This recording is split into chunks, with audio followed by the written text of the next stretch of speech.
Shalom, saudara-saudaraku yang dikasihi Tuhan. Berjumpa kembali dengan saya, Pendeta Sam Setiajaya, dalam acara Jesus Way. Saudara, sebelum kita mulai mendengarkan firman Tuhan, kita akan berdoa terlebih dahulu. Biar Tuhan pimpin acara ini dari awal hingga akhirnya. Bapa, kami mengucap syukur, Kau memperkenankan kami, memberikan kesempatan kepada kami untuk kami boleh belajar firman Tuhan.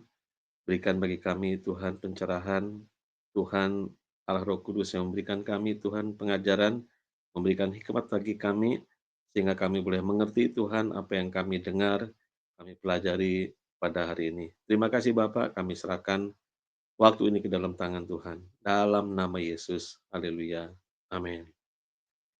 So, kita akan melanjutkan seri tentang connected atau hubungan.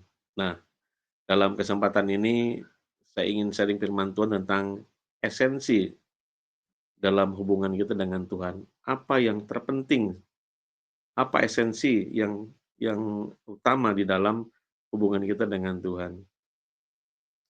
Saudara, kalau kita melihat, hubungan adalah suatu yang sangat penting, yang dapat menentukan keberhasilan seseorang atau sebaliknya, saudara. Apabila hubungan kita baik, semuanya serba baik. Tapi apabila kita memiliki hubungan yang tidak baik, maka segala sesuatunya akan menjadi tidak baik. Nah, karena itulah kita harus mengerti juga tentang hubungan kita dengan Tuhan. Kalau kita mengerti prinsip-prinsip atau esensi dalam hubungan kita dengan Tuhan, maka akan membantu kita, membuat kita memiliki hubungan yang lebih baik lagi dengan Tuhan. Karena itulah hari ini kita akan belajar ada 3 hal esensi dalam hubungan kita dengan Tuhan. Yang pertama, saudara, yaitu kekristenan itu bukan suatu agama, tapi suatu hubungan. Ini yang harus kita mengerti, bahwa kekristenan berbeda dengan agama yang lain. Kekristenan adalah sebuah hubungan. Mari kita lihat di dalam Yohanes pasal 4 ayat 20 sampai dengan ayat ke-22. Yohanes pasal 4 ayat 20 sampai dengan ayat ke-22. Nenek moyang kami menyembah di atas gunung ini, tetapi kamu katakan bahwa Yerusalemlah tempat orang menyembah. Kata Yesus kepadanya, percayalah kepadaku, hai perempuan, saatnya akan tiba bahwa kamu akan menyembah Bapa bukan di gunung ini dan bukan juga di Yerusalem. Ayat 22, kamu menyembah apa yang tidak kamu kenal. Kami menyembah apa yang kami kenal, sebab keselamatan datang dari bangsa Yahudi. Nah, saudara, ini cerita mengenai perjumpaan Yesus di sumur ya dengan perempuan Samaria. Nah, kita tahu ceritanya bagaimana Yesus suatu kali harus melintas ke daerah Samaria dan dia mampir di sebuah sumur dan kemudian berjumpa dengan perempuan. Nah, kalau kita perhatikan bahwa perempuan Samaria ini membicarakan soal tempat di mana nenek moyangnya menyembah atau beribadah di sana. Dia katakan, nenek moyang kami menyembah di atas gunung ini. Tetapi Yesus menjawab kepada perempuan Samaria ini bahwa bukan soal tempat. Karena di ayat 22 dikatakan, kamu menyembah apa yang tidak kamu kenal. Kami menyembah apa yang kami kenal. Jadi artinya, kalau perempuan Samaria ini menekankan soal tempat, tetapi Yesus menekankan soal siapa yang kamu sembah. Apakah kamu mengenal yang kamu sembah atau tidak? Ini permasalahannya. Jadi kalau tempat, Yesus berkata di mana saja, kapan saja kita bisa menyembah. Karena Yesus berkata bahwa kamu akan menyembah Bapa bukan di gunung ini dan bukan juga di Yerusalem. Artinya bagi Yesus bukan soal tempatnya atau bukan soal daerahnya di mana kita harus menyembah. Tetapi yang Yesus tekankan adalah apakah kita mengenal siapa yang kita sembah. Inilah, saudara, perbedaan antara Kristen dengan agama yang lain. Nah, saudaraku, dalam sebuah agama, yang terpenting adalah orang harus mematuhi segala kewajiban keagamaannya dan menjauhi segala larangannya. Kita tahu agama itu membuat daftar mana yang harus kita lakukan dan mana yang harus tidak kita lakukan. Kalau kita melakukan kewajiban kita, kita akan mendapat pahala. Kalau kita tidak melakukan kewajiban kita akan mendapat ancaman atau hukuman. Jadi dalam sebuah agama, masalahnya adalah kita harus patuh kepada apa yang diajarkan, apa yang dikatakan, dilarang maupun dianjurkan untuk kita lakukan. Saudaraku, dalam kekristenan itu berbeda. Dalam kekristenan kita tidak diatur atau tidak dibuat daftar mana yang harus kita lakukan, mana yang tidak boleh kita lakukan. Di dalam di dalam kekristenan, bukan soal bagaimana kita menjalankan ibadah kita, bukan seberapa patuh kita atau seberapa taat kita melakukan kewajiban agama kita. Tetapi di dalam kekristenan, yang terpenting adalah motivasi apa ketika kita melakukan kewajiban agama kita.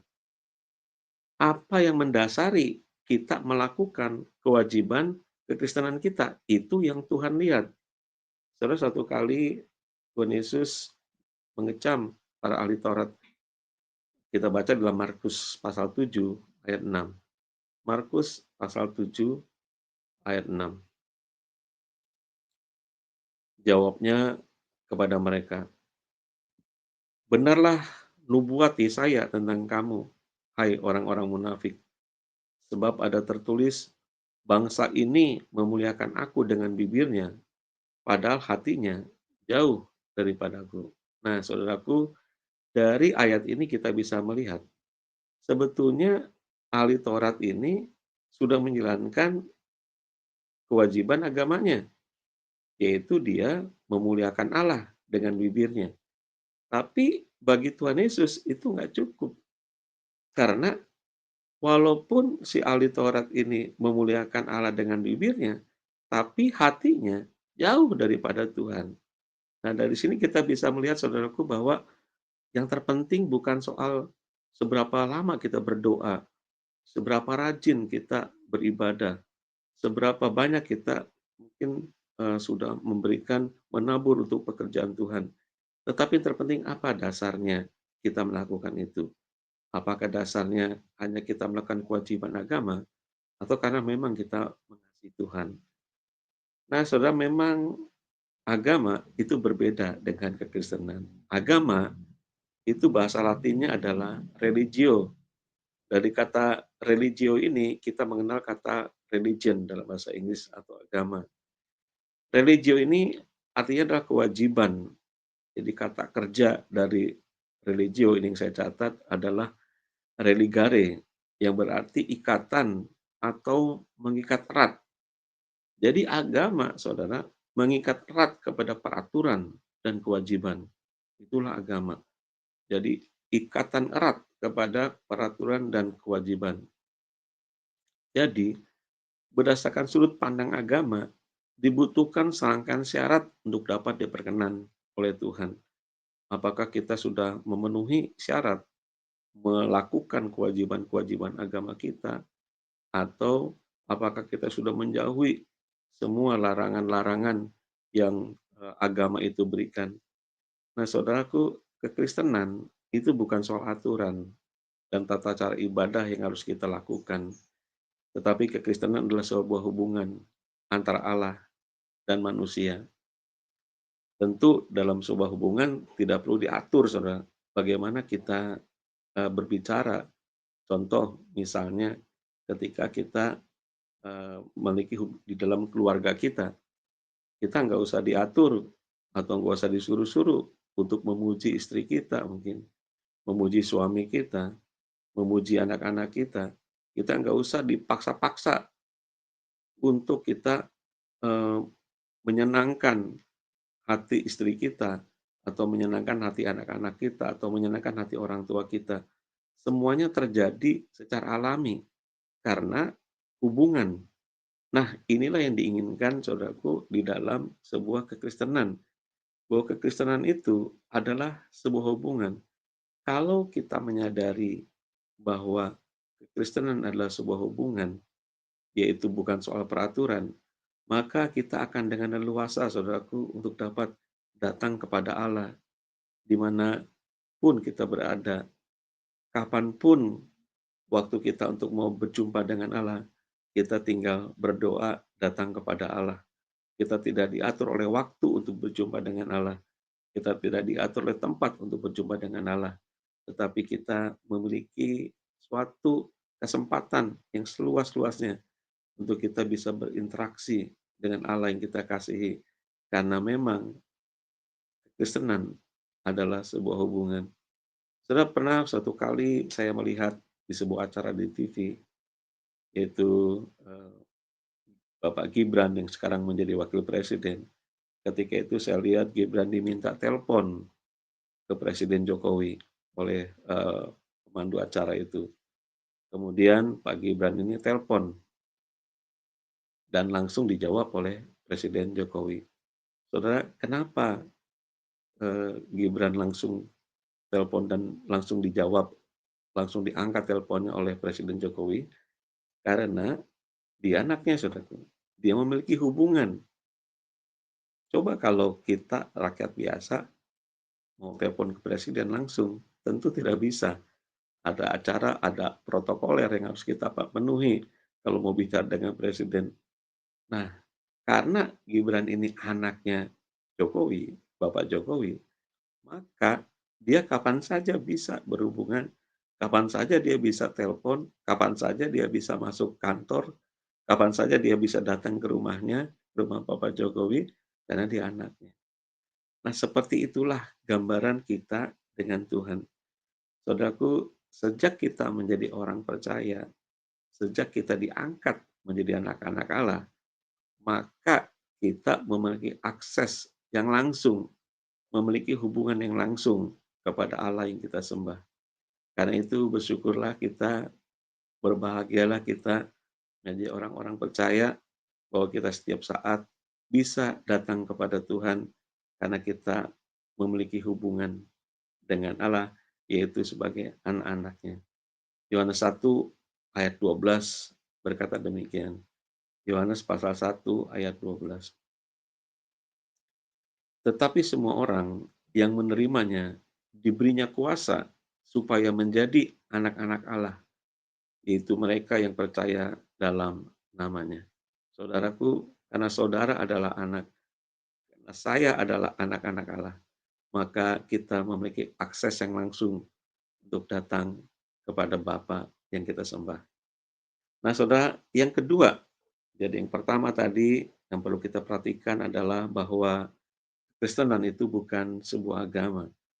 Nah, yang kedua, di dalam esensi hubungan kita dengan Tuhan, yaitu kita harus mengenal pribadi Allah dengan benar. Kita harus mengenal pribadi Allah dengan benar. Kalau kita salah mengenal siapakah Allah yang kita sembah, maka kita akan memiliki iman yang salah. Ketika kita memiliki iman yang salah, maka kita akan bertindak dengan salah.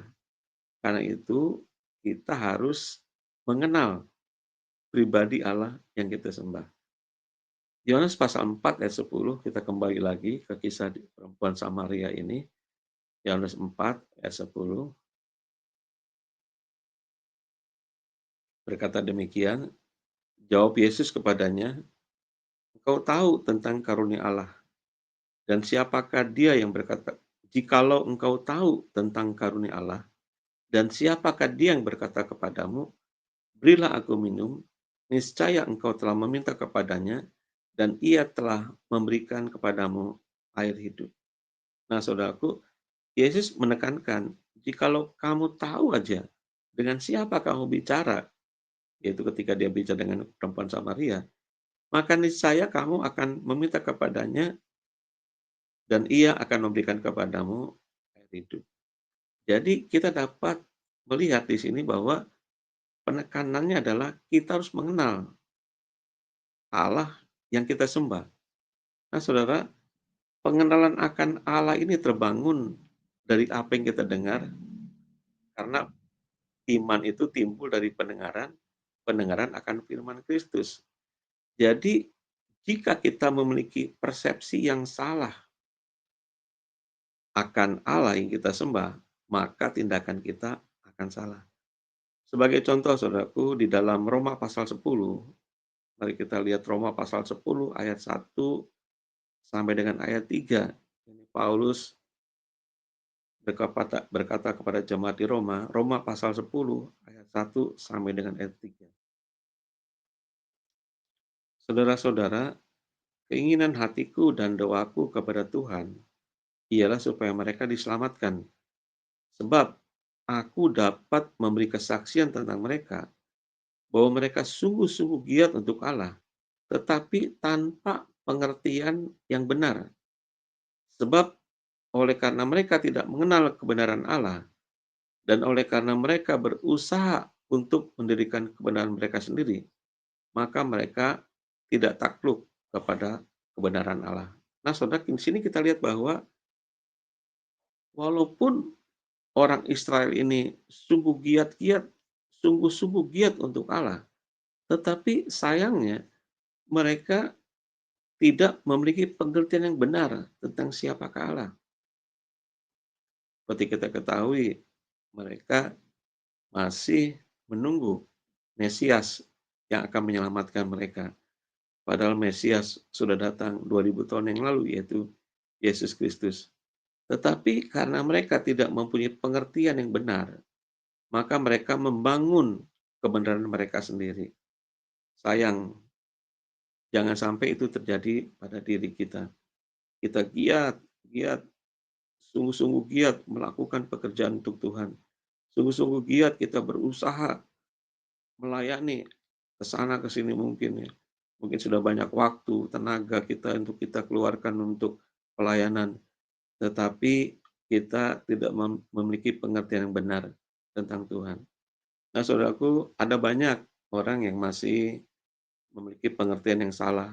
Sebagai contoh saudaraku,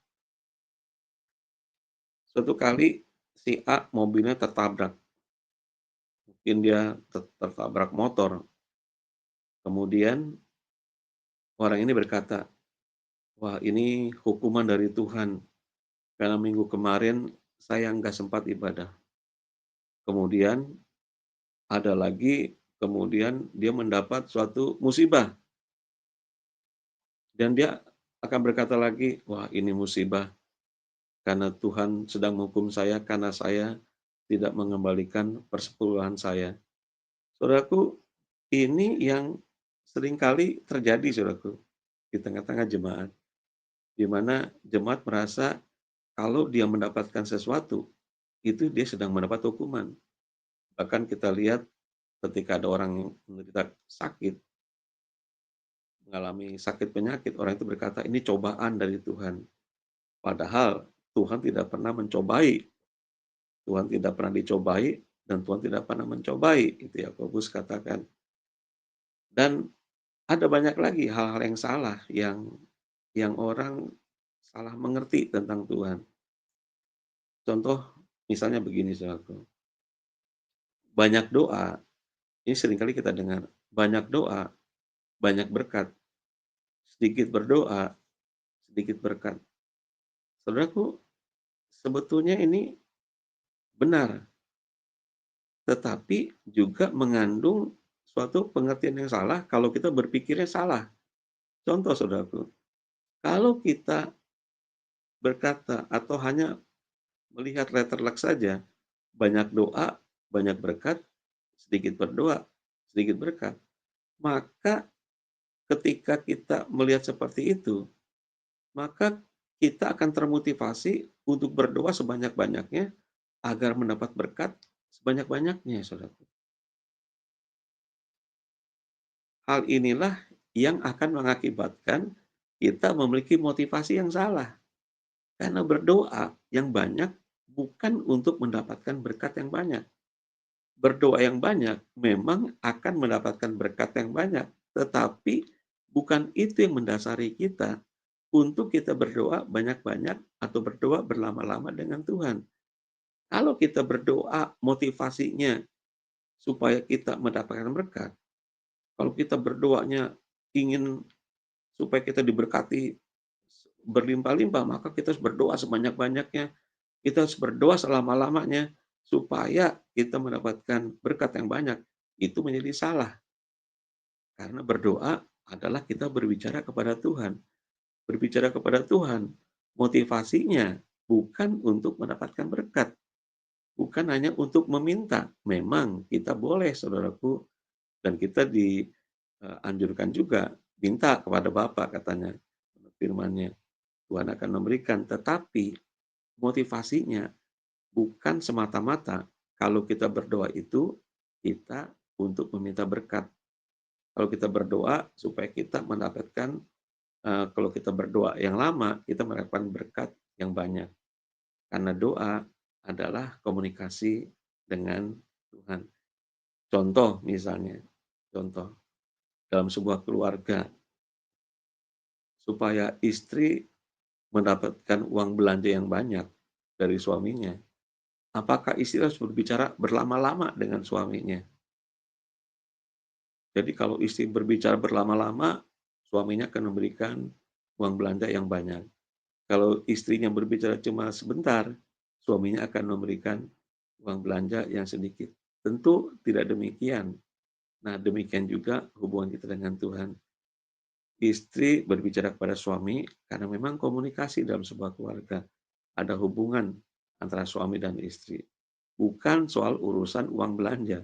Uang belanja adalah bagian daripada kehidupan rumah tangga. Demikian juga kita dengan Tuhan, saudaraku. Ketika kita berdoa, motivasi kita adalah karena kita mengasihi Tuhan, karena kita mau berbicara dengan Tuhan. Karena itu, saudaraku, kenali dengan benar siapa Allah yang kita sembah.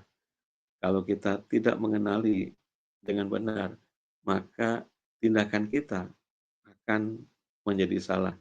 Nah, ini yang bahayanya, saudaraku. Ada banyak hal yang terjadi di tengah-tengah jemaah, di tengah-tengah kehidupan Kristen kita, bahwa seolah-olah Tuhan itu Tuhan yang pemarah, saudaraku. Jadi sedikit-sedikit ketika kita kena masalah, langsung kita ingatnya, wah ini Tuhan yang menghukum. Ketika kita mengalami suatu musibah, kita ingatnya Tuhan yang melakukan musibah ini. Jadi masalahnya Tuhan itu tukang atau Tuhan itu sebagai orang, sebagai Tuhan yang pemarah. Nah, mungkin ini terbentuk dari ajaran-ajaran yang dahulu, saudaraku, ketika kita masih kecil, mungkin masih kanak-kanak, ada banyak orang tua yang berkata, awas ya, kamu jangan melakukan ini, nanti Tuhan marah. Awas, nanti kamu jangan melakukan yang nggak baik, nanti Tuhan hukum. Nah, mungkin karena sering dikata-kata seperti itu, mungkin itu mengakibatkan orang ini kemudian terekam dalam alam bawah sadarnya bahwa Allah itu suka menghukum. Atau mungkin, saudaraku, di dalam gereja masih banyak diajarkan ajaran-ajaran seperti itu, bahwa Tuhan akan menghukum, Tuhan ketika kita tidak taat kepadanya, wah Tuhan akan langsung menghukum kita. Semua yang tidak baik itu datangnya daripada Tuhan karena ketidaktaatan kita. Saudara, disinilah kita harus bijak menangkap ajaran-ajaran, disinilah kita harus bijak bagaimana kita harus mengenal pribadi Allah itu dengan baik. Saudaraku, di dalam 2 Timotius 1 ayat 12, 2 Timotius 1 ayat 12, Rasul Paulus berkata kepada Timotius, itulah sebabnya, 2 Timotius 1 ayat 12, itulah sebabnya aku menderita semuanya ini, tetapi aku tidak malu. karena aku tahu kepada siapa aku percaya, dan aku yakin bahwa Dia berkuasa memelihara apa yang telah dipercayakannya kepadaku hingga pada hari Tuhan. Jadi Paulus mengalami penderitaan yang luar biasa dalam pelayanannya. Paulus mengalami siksaan yang luar biasa di dalam pelayanannya. Tetapi dikatakan, aku tidak malu karena aku tahu kepada siapa aku percaya. Paulus tahu kepada siapa yang Paulus percayai. Paulus mengerti, Paulus tahu Tuhan yang dia percaya. Dan dengan bangga dia berkata, dan aku yakin bahwa Dia, Allah, berkuasa memelihara apa yang telah dipercayakannya kepadaku hingga pada hari Tuhan. Saudaraku, kalau kita mengenal pribadi Allah, kalau kita mengenal siapakah Allah yang kita sembah, Dia adalah Bapa yang baik. Dialah adalah Bapa yang menerima kita apa adanya. Dia adalah Allah yang mengampuni segala salah dan dosa kita. Dia adalah Allah yang memiliki belas kasihan kepada orang-orang yang berdosa. Memang Allah membenci dosa, tetapi Allah mengasihi orang-orang yang berdosa. Dia justru datang ke dalam dunia ini bukan untuk mencari orang yang benar. Dia mencari orang yang berdosa. Dia mencari orang yang lemah. Tetapi Allah kita bukan Allah yang kejam. Dia pernah berkata, dia pernah berjanji, bulu yang terkulai tidak akan dipatahkannya. Sumbu yang pudar tidak akan dipadamkannya. Itulah Allah kita, saudaraku. Allah yang begitu baik, luar biasa. Allah yang begitu mengasihi kita apa adanya. Ada banyak kisah di Alkitab, ada banyak apa yang dikatakan di dalam Alkitab. Bagaimana Yesus selalu tergerak oleh belas kasihannya. Yesus selalu tergerak ketika melihat orang banyak, orang menderita. Dia selalu tergerak oleh belas kasihan. Allah kita adalah Allah yang sungguh mengasihi.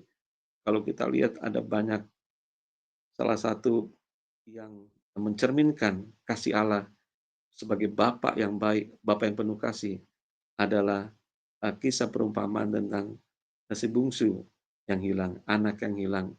Bagaimana kita melihat bahwa itulah cerminan dari Bapa yang mengasihi anaknya. Walaupun anaknya itu telah menghabiskan hartanya, walaupun anaknya telah berlaku kurang bagus, kurang baik, meminta warisan terlebih dahulu kepada bapaknya. Dia berpoya-poya, dia menghabiskan uangnya, tetapi bapaknya justru menanti-nantikan anaknya ini.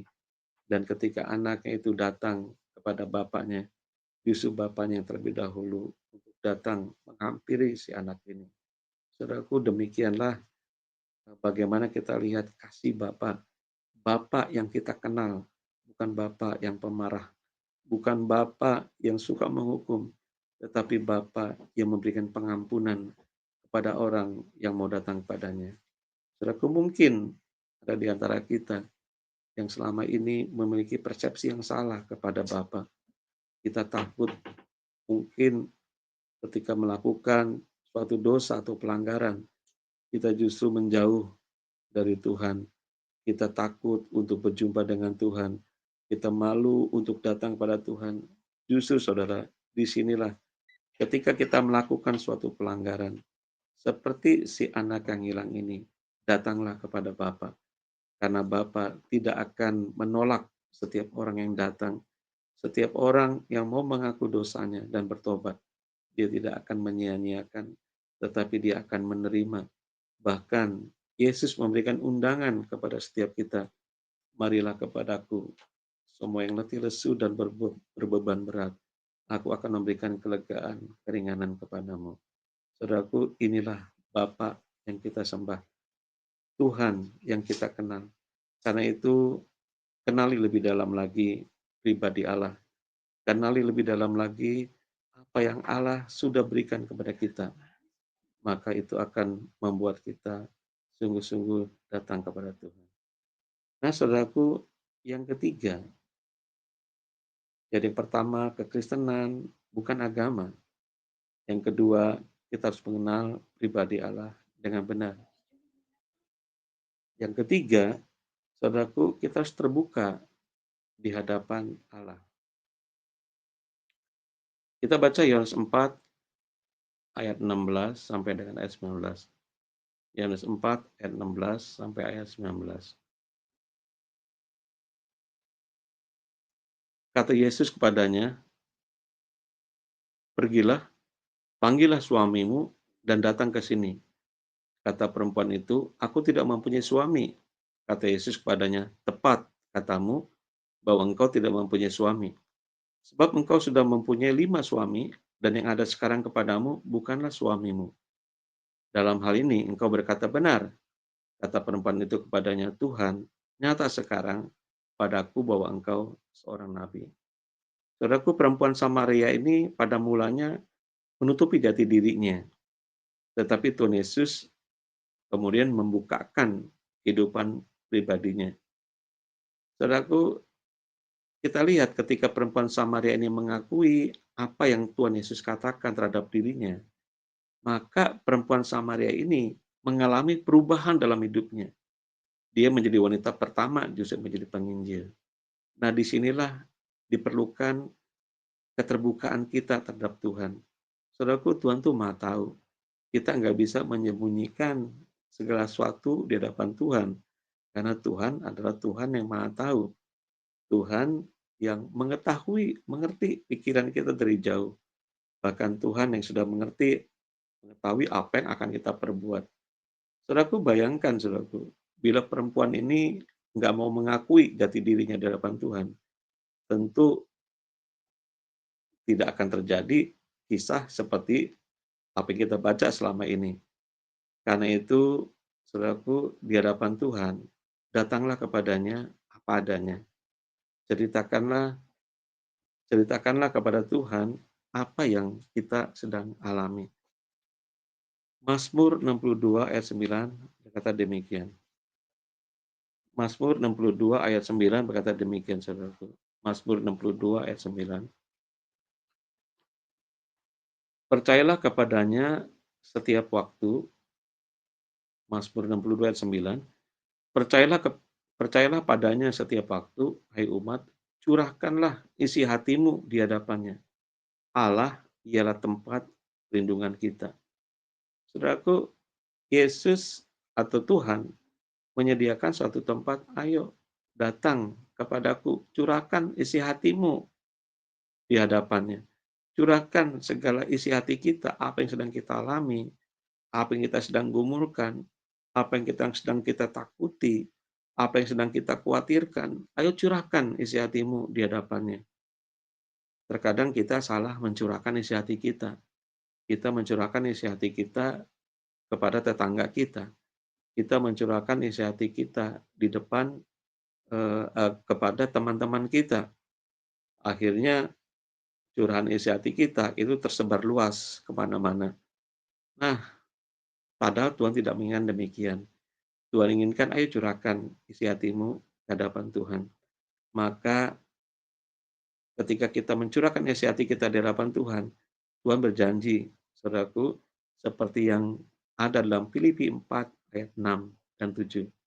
Ini ayat terakhir, Filipi 4 ayat 6 dan 7. Saudara perhatikan, Filipi 4 ayat 6. Janganlah hendaknya kamu khawatir tentang apapun juga, tetapi nyatakanlah dalam segala hal keinginanmu kepada Allah dalam doa dan permohonan dengan ucapan syukur. Damai sejahtera Allah yang melampaui segala akal akan memelihara hati dan pikiranmu dalam Kristus Yesus. Nah, saudaraku, ayo datang kepada Tuhan. Curahkan isi hati kita kepada Tuhan. Nyatakan segala kekhawatiran kita kepada Tuhan. Maka Tuhan yang akan memberikan kepada kita kelegaan. Dia akan memberikan kita damai sejahtera. Bahkan yang melampaui segala akal. Itu akan memelihara hati dan pikiran kita dalam Yesus Kristus. Karena itu, jangan datang kepada tetanggamu, jangan datang kepada temanmu, tetapi datanglah kepada Tuhan, curahkanlah isi hatimu kepada Tuhan, nyatakan apa yang kau khawatirkan, nyatakan apa yang kau ingini dalam Tuhan.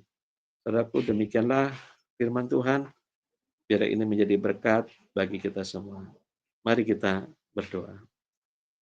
Bapa, kami mengucap syukur untuk firman yang boleh kami dengar pada hari ini. Biarlah firman yang kami dengar boleh menjadi kekuatan bagi kami. Kami bersyukur bahwa Engkau adalah Bapa kami yang baik, Bapa kami yang luar biasa, Tuhan yang pengasih, Tuhan yang penyayang, Tuhan yang sungguh mengasihi anak-anaknya. Dan kami bersyukur Tuhan kami boleh mencurahkan segala isi hati kami boleh datang kepada Tuhan dalam setiap waktu kami. Terima kasih Bapa, terima kasih Tuhan Yesus. Di dalam nama Yesus kami berdoa dan mengucap syukur. Haleluya. Amin.